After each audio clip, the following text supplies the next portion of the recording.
Welcome back to my channel. My name is Jakob and I'm attempting to become the youngest German-speaking person to sail around the world solo. But not taking the easy route, instead going around the legendary Cape Horn. Over the last several years, sailing vessel Wolf was prepared for this voyage.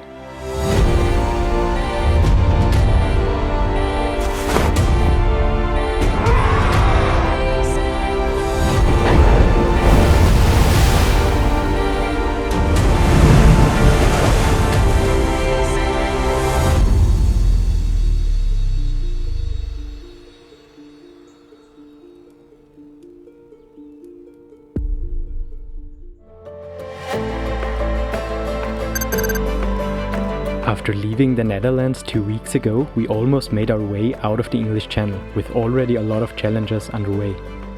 Yeah, that's scary. We are now on Guernsey in the Channel Islands, and the last sail to the final port of the first major leg is waiting. Then we have left the English Channel behind.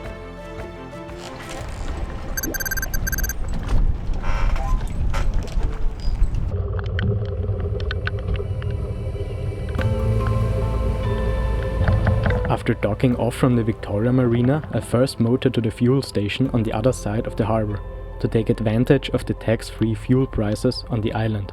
To top up all my fuel reserve on board, it would be more than double the price on Europe's mainland. While leaving St. Peter Port, we passed the Castle Cornet, overlooking the east coast of the island. For over 800 years, Castle Cornet has stood as Guernsey's coastal garden, its walls shaped by centuries of siege and war. Once isolated by the tide, it remained unreachable from the island until 1860, when a stone bridge finally linked fortress and shore. With still strong tidal current from the front, we motor south along Guernsey's east coast, while the British weather shows its rainy side. A thick layer of fog hides Guernsey's coastline. Cliffs and coves emerge for fleeting moments, before vanishing once more.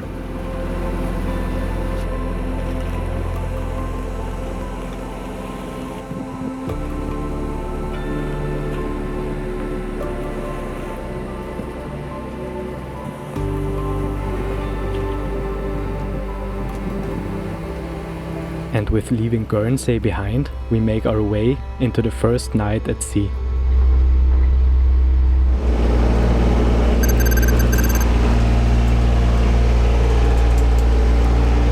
Okay, so good evening from a very calm night here on the English Channel. I think I've never experienced such a calm night on the English Channel. We are going under engine now, but not because there's too little wind to sail, but first because we have still head current with around 1 knot, which is slowly turning right now.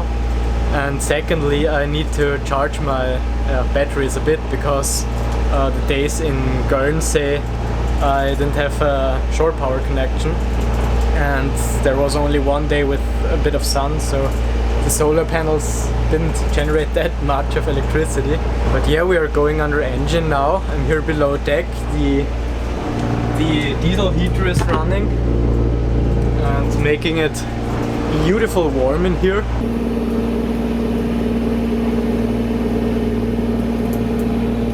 And outside basically nothing is happening, so on the AIS here, the AIS is completely empty. I'm taking a look outside every 10 to 15 minutes and doing a bit of sleep, if you can call it like that, my 15-minute sleep. Okay, let's take a look outside what is happening around us.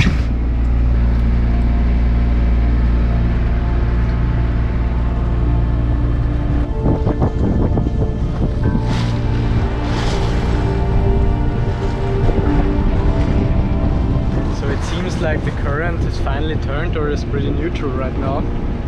So I think I will turn the engine off and go under sail. And this is the first time I'm not wearing full fall weather gear, even though outside it is pretty cold, but not below deck, because I have the heater running. So I'm gonna just fill out the engine oil, because the mainsail is already up. And let's see.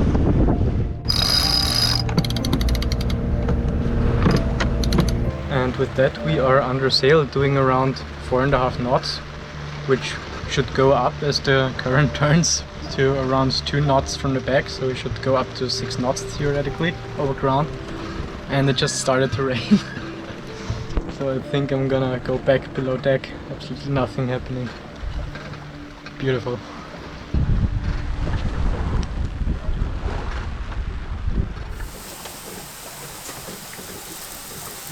So that is a late night dinner, chicken salad, and we are still doing 6 knots now. We just had 6 knots and going actually pretty much in the right direction, around 15-20 degrees off the ideal course line. Absolutely amazing. So that is well deserved, I guess.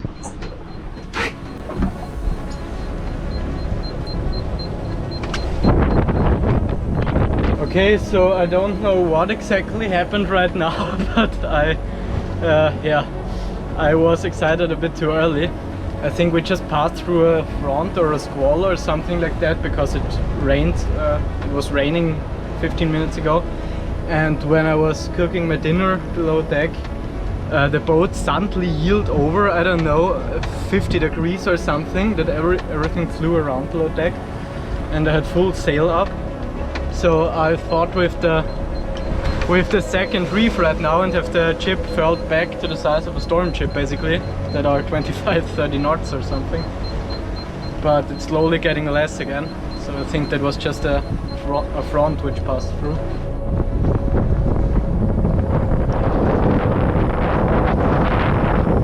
So it looks like the worst is through, the wind actually goes back again. But I think I'm still gonna keep the second reef in and the chip furled in, just in case. My last rest is now well and truly over, so I switched to my fall weather gear to stay in the cockpit for the rest of the night.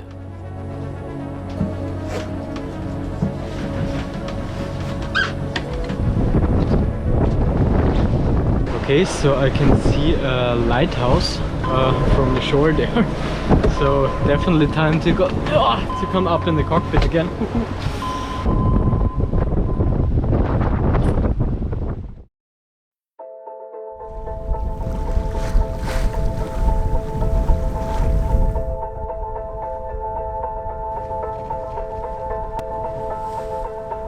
The first thing I noticed the next morning is the change of waves, which are now coming in from the North Atlantic and replace the short and choppy North Sea waves. Unfortunately, my microphone didn't work properly here, but what I'm trying to say is that despite the nice sailing conditions, we are sailing on the spot since the last 6 hours. In the morning the tidal currents had turned and it's now running straight against Wolf and me, reaching up to 4 knots while we're still going upwind against around 15 knots of wind. The whole day I was in a complete mental low point. I don't know what exactly the reason is, but even after sunrise, I spent most of the day sleeping in my intervals below deck and couldn't motivate myself to anything. My guess is that this is now a result of the highly demanding last 2 weeks. Being alone on board the English Channel just isn't a walk in the park. We fought against cruel weather conditions, and sleep isn't really possible for days on end. I'm now really looking forward to finally leave the English Channel behind. Just one more day sailing to Brest.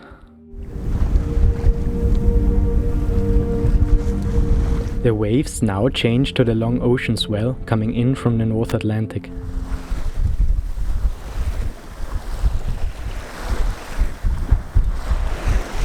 After making good progress over the night before, we are now barely making any way forward for the whole day because of the strong current.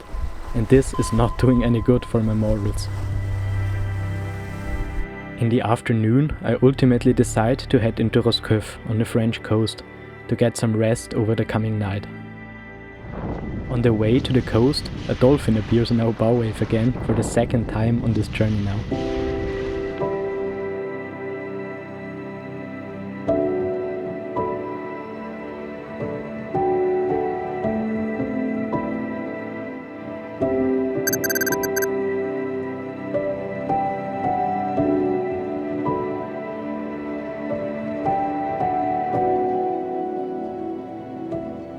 Okay, and good morning. It is 7 AM now and I'm just preparing to leave Roscoff. I'm a little breakfast here and doing a bit of passage planning. So the tide is basically turning right now. So we will have running tide for at least 5 to 6, 7 hours when we go out and turn our bow to the south. And I just began, I know I'm pretty late, but I just began to actually use the nautical reeds. I already had those on board for, I don't know, the last 2 years, but never actually used them. But in this area now, where it is really tricky with extreme tidal streams, sometimes very difficult or dangerous harbor entrances, and it's just amazing to have a rough idea.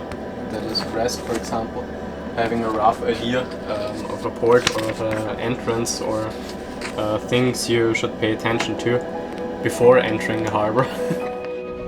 While the tide has now turned to a southerly direction, it is time to leave port again and finally head to the final port of Brest. And we are out of Roscoff there. I'm now just going under engine for another 15 minutes or so to get clear of that island, the Ile de Basse. Right there, there's a couple of obstruction below the sea. So I'm just going straight in front of the wind now under engine until we pass by that. Then we should be good to go to towards Brest. The tide should carry us now pretty much directly to the south for the next couple of hours, 5-6 hours. So let's see. Roscoff is just coming out of the coastline here. The marina was a bit outside Roscoff, and actually I'm pretty sad to not have the chance to visit that town because it looks really nice from over here. But I just have to get to Brest as fast as possible now. Yeah, let's first get clear of the Ile de Basse here. And yesterday in the evening when I came into Roscoff, a crew of a German yacht helped me with the lines, and it turned out that that was actually the yacht, sailing yacht, which I observed basically the whole night on the AIS, which was going in the same direction as I was, and I was mentally racing against them the whole night. And also they observed me on the AIS and were wondering if I was going under engine or sail. They were going a bit closer to shore than I am, or I was, and they're also going to the Canaries and to Brest, so I will probably meet them several more times, probably on the Canaries. So that is an amazing thing about sailing the community. Just absolutely love it.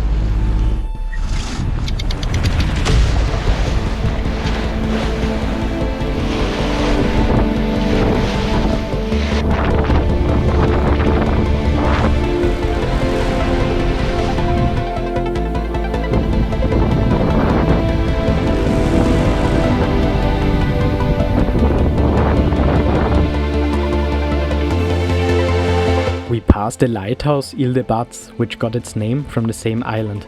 Rising above the rugged shores of Ile de Basse, the lighthouse has guided sailors through Brittany's treacherous waters for over 180 years.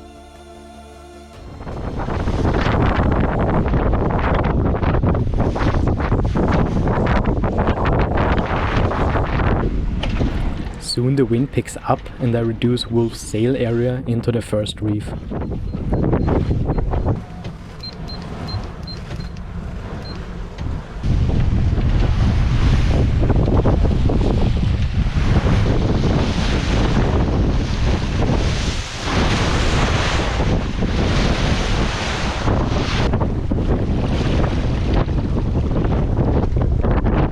In the afternoon, the forecasted frontal system breaks through and brings winds up to 25 knots and rain showers.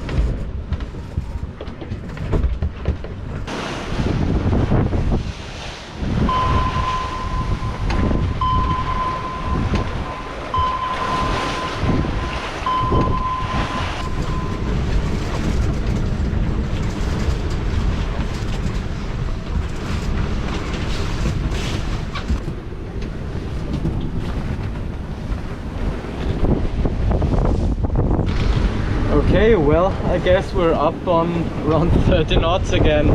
So I'm in the second reef now and have the jib furled in a bit. and we will hold that course for another half an hour or something, and then take to easterly course towards Brest. Yeah, wind is picking up, definitely. With the wind picking up, it's time to take in more of the gypsum.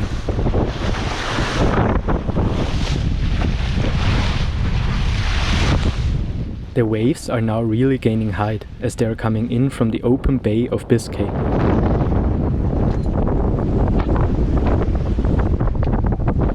Okay, so we are basically going into the direction we just came from. We have full current against us right now, and adding to that, taking upwind. What makes the situation a bit better, I just saw a dolphin jumping out several times over here and diving below the boat, but yeah, that was amazing.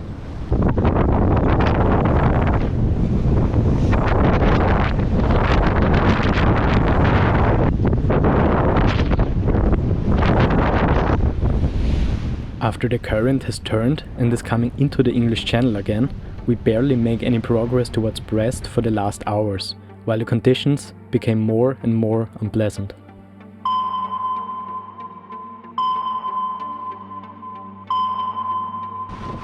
I am now facing a decision, keeping my current course out on the Atlantic and rounding the island of Ossau westwards, or the second option, which is going under engine, motoring through the channel between the island and mainland.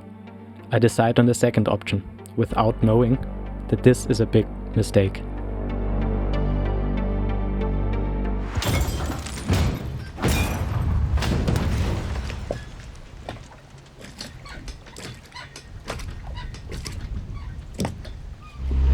Yes, good evening, sir. French lifeboat, Notre-Dame de Rocamadour. French lifeboat, Notre-Dame de Rocamadour. We are proceeding to your position. Yes, so what we would like to do is to do a first turn to see how is your hull, and after to send you lifeman, a rescue man. Shortly before midnight, Wolf crashes into an unknown object at a speed of over 6 knots, which later turned out to be an unlit buoy. I have my GPS track's resolution turned down to reduce file size, but I'm pretty sure that we collided with this red buoy, which was also impossible to see on the chart. After first inspection, I only note damage on deck above the waterline, such as a bend in the pulpit and a smashed chain roller. Only 5 minutes after continuing on the engine, I notice water in the forward cabin, a lot of it, so I decide to radio the Coast Guard. Wolf Solo Sailor from Notre-Dame de Rocamadour. Wolf Solo Sailor, Yes, just a quick confirmation. Confirm me that you are wearing your life jacket, please. I'm confirming, I'm wearing my life jacket. Over. Okay, perfect. I am watching 767. Standing by on channel 67.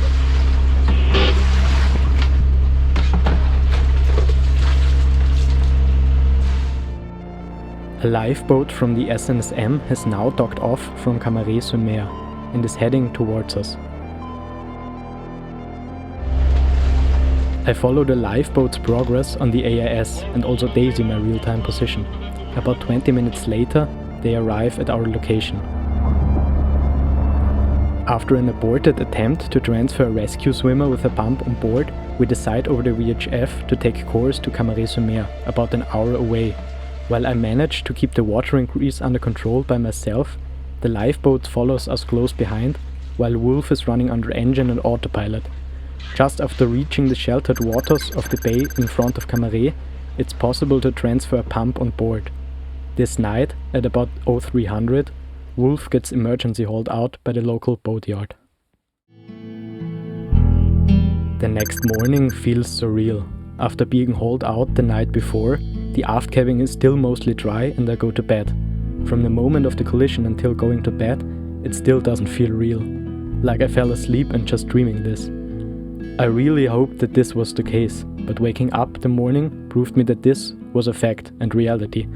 Below deck is an absolute chaos, everything is wet and my stuff is all over the boat. Cleaning and drying Wolf up for the first 3 days is hell on earth and definitely the lowest point of my life to date.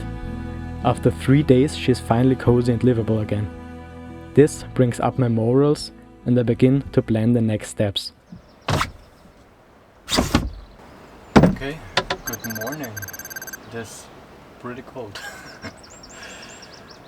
Nothing new, but it's a beautiful, beautiful morning.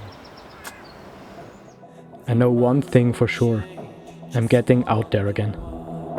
Better days and lives are yet to come. The future shines like 100 suns.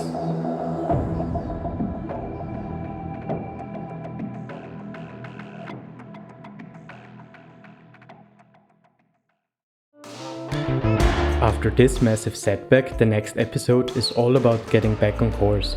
It is now a race against time to get Wolf back on the water again.